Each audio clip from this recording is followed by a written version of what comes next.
السلام عليكم ورحمة الله وبركاته. صباح الخير على الجميع، الله يسعدكم ويوفقكم ويرزقنا وإياكم جميع المسلمين. فيه فكرة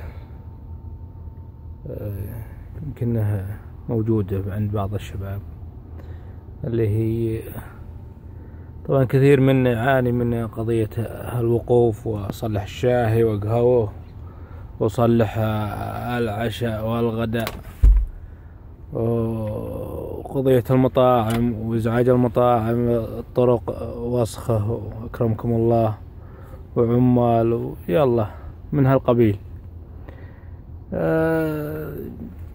زينت هذه غلايتين، طبعا واحد من الشباب صلاح جزاه الله خير، جبت له المحول الكهربائي ذا 24 من رفيق الدرب.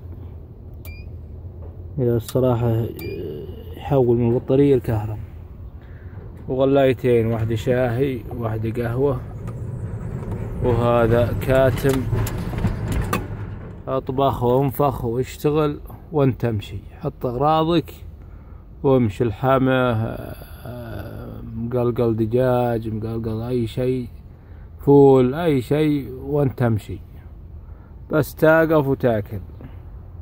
الله يوفقنا وإياكم ويجزاكم خير. إذا في استفسار على مقال ترى أنا بالخدمة. الله يوفقكم.